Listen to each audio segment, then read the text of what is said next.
Assalamualaikum warahmatullahi wabarakatuh. Halo anak-anak, apa kabarnya hari ini? Semoga kita semua sehat selalu ya. Hari ini kita akan belajar tematik pada kelas 4.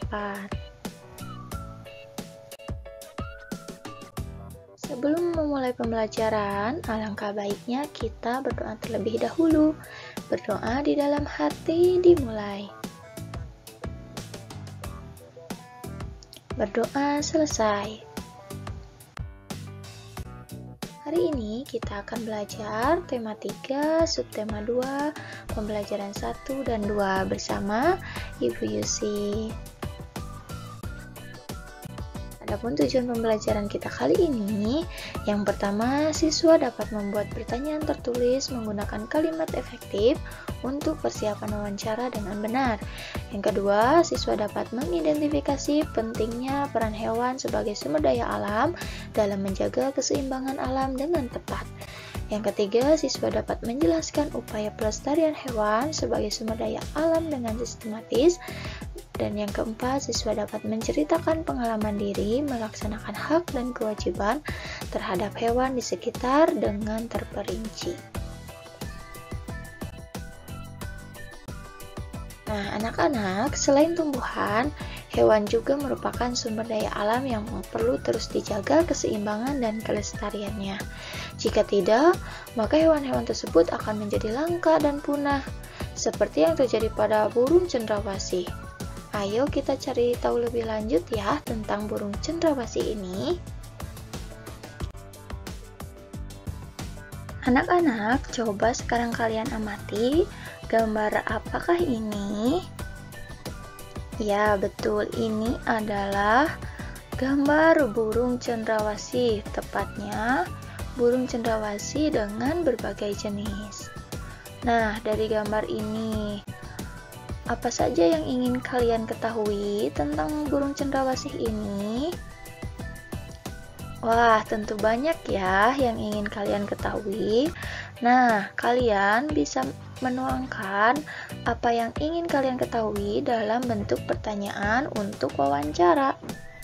Nah, untuk menyusun pertanyaan tersebut, kalian memerlukan menggunakan kalimat yang efektif. Ada yang tahu kalimat efektif itu apa? Kalimat efektif adalah kalimat yang disusun berdasarkan kaidah-kaidah yang berlaku. Nah, kaidah-kaidah yang seperti apa? Di antara menggunakan ejaan yang berlaku, menggunakan tanda baca yang tepat, serta menggunakan kata baku atau kosakata baku.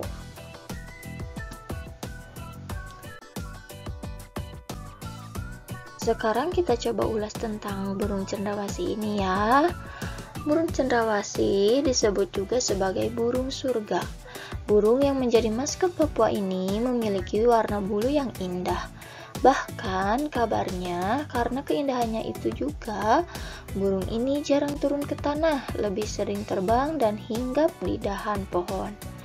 Warna bulu cendrawasih yang mencolok biasanya merupakan kombinasi beberapa warna seperti hitam, coklat, oranye, kuning, putih, biru, merah, hijau, dan ungu.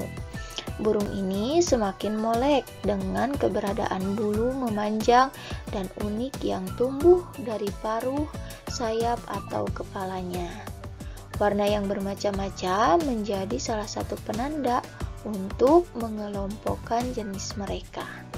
Habitat aslinya di hutan-hutan lebat, yang umumnya terletak di daerah dataran rendah dan hanya dapat ditemukan di Indonesia bagian timur. Burung cendrawasih matikawat adalah jenis yang menjadi identitas Provinsi Papua. Masyarakat di Papua sering menggunakan bulu cendrawasih sebagai pelengkap atau hiasan dalam pakaian adat mereka. Keberadaan burung cendrawasih kian lama kian terancam. Perburuan dan penangkapan liar serta kerusakan habitat menjadi beberapa penyebab utama. Bulu cendrawasih juga diperdagangkan digunakan sebagai penghias topi wanita di Eropa. Tapi kini, burung cantik ini menjadi jenis satwa yang dilindungi. Beberapa jenis cendrawasih yang masuk dalam daftar dilindungi antara lain cendrawasih kuning kecil, cendrawasih botak, cendrawasih raja, cendrawasih merah, dan tua.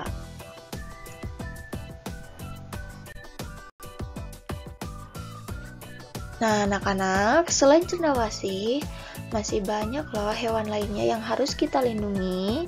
Di sekitarmu tentunya banyak hewan yang menarik perhatianmu. Ayo kita belajar lebih banyak mengenai hewan ya. Nah, selain cendrawasih, hewan yang perlu dilestarikan juga ada kupu-kupu. Kupu-kupu termasuk dalam kelompok serangga. Kupu-kupu biasanya memiliki warna yang indah cemerlang. Kupu-kupu tidak berbahaya bagi manusia. Daur hidup kupu-kupu bermula dari telur yang melekat di daun, kemudian matang dan menetas setelah 5 sampai dengan 10 hari dan menjadi larva atau ulat. Setelah 2 minggu, larva atau ulat membentuk kepompong yang bergantung di ranting atau daun selama 2 sampai dengan 3 minggu. Setelah beberapa waktu, kupu-kupu dewasa keluar dari kepompong. Kupu-kupu dikenal sebagai serangga penyerbuk tanaman yang membantu bunga-bunga berkembang menjadi buah. Bagi petani dan orang pada umumnya, kupu-kupu ini sangat bermanfaat untuk membantu penyerbukan tanaman. Kupu-kupu hidup di dataran tinggi dan di dataran rendah. Kupu-kupu Indonesia banyak ragamnya dibandingkan dengan kupu-kupu dari negara lain. Berikut ini terdapat beberapa jenis kupu-kupu ya, diantaranya ada kupu-kupu sayap burung peri ditemukan di Papua, kupu-kupu raja yang ditemukan di Jawa dan Sumatera, dan kupu-kupu tragon yang ditemukan di Kalimantan. Tidak sedikit penggemar kupu-kupu, warnanya yang indah sangat menarik perhatian banyak orang. Oleh karena itu, perburuan kupu-kupu sering terjadi. Hal ini tentunya sangat merugikan bagi keberlangsungan hidup kupu-kupu maupun makhluk lainnya.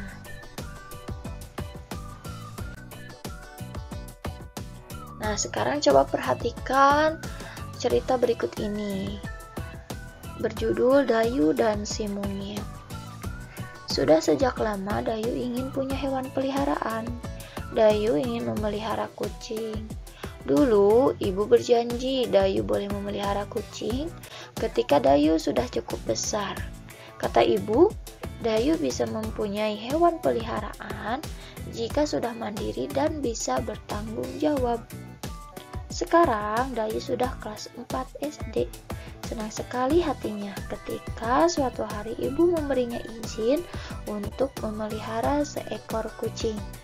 Setiap sore, kucing belang berwarna hitam coklat itu berkeliaran di halaman rumah Dayu. Dayu memberinya nama si Mungil, sesuai dengan tubuh mungilnya. Benar kata ibu, ternyata memelihara hewan membutuhkan tanggung jawab. Seandainya Dayu masih kecil, belum mandiri dan belum bisa mengurus dirinya sendiri, tentu si Mungil menjadi tidak terurus. Setiap hari, Dayu bertanggung jawab untuk memberi makan si Mungil. Dayu juga harus menjalankan kewajiban untuk membersihkan kotoran si Mungil. Ibu juga meminta Dayu untuk rutin membersihkan keranjang tidur si Mungil. Dayu pun menjalankannya dengan senang hati. Ia sayang pada si Mungil. Dayu tahu ia harus memberi hak si Mungil untuk hidup terurus, nyaman, dan senang tinggal bersama Dayu. Ibu memberi hak memelihara hewan, Dayu pun harus menjalankan kewajiban untuk mengurus kebutuhan si Mungil. Nah, dari cerita tersebut, ayo kita coba jawab beberapa pertanyaan berikut ini ya. Yang pertama, hewan apa yang dipelihara Dayu? Coba jawab anak-anak. Ya betul, kucing ya. Kemudian yang kedua, bagaimana perasaan Dayu ketika memelihara hewan peliharaan? Jawabannya, Dayu merasa senang. Yang ketiga, apa yang dilakukan Dayu terhadap hewan peliharaannya?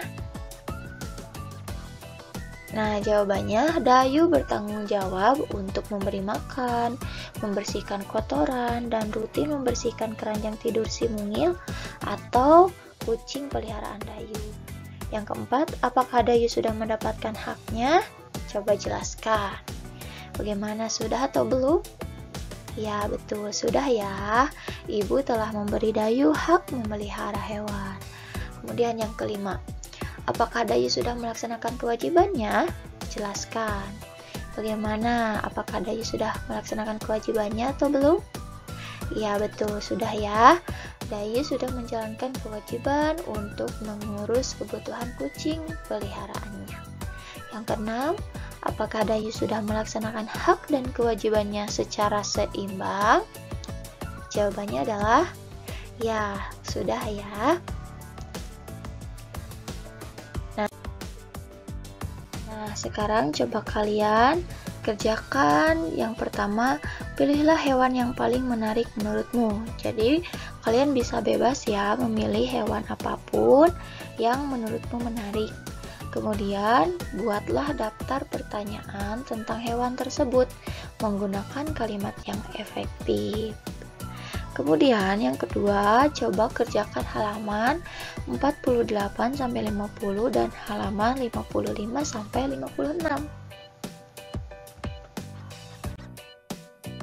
Baik anak-anak, sekian dulu untuk pembelajaran kali ini. Tetap semangat ya. Terima kasih atas perhatiannya. Wassalamualaikum warahmatullahi wabarakatuh.